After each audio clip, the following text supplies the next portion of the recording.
Guys, huwag kayong bibili ng ganito. Alam niyo bakit? Ganito po to. Na masyadong maluwag yung leeg niya. So, hindi mo naman ginagalaw. At mabilis siya mag-lobat.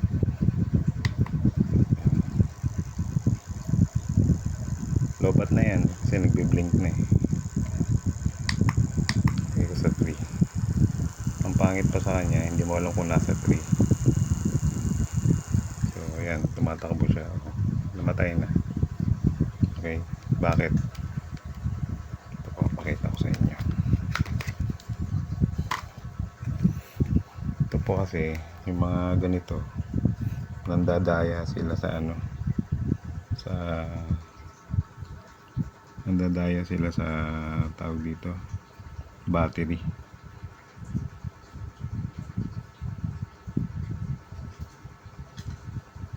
Rechargeable siya, pero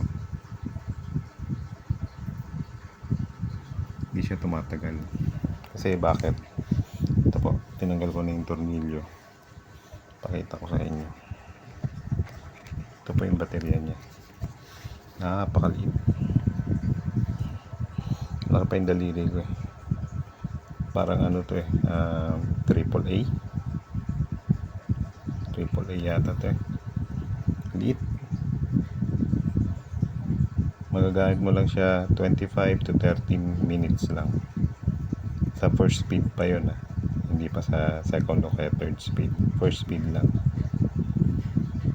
Wala pang 30 minutes. Liit. Hindi ko po dinaya yan kasi tignan nyo.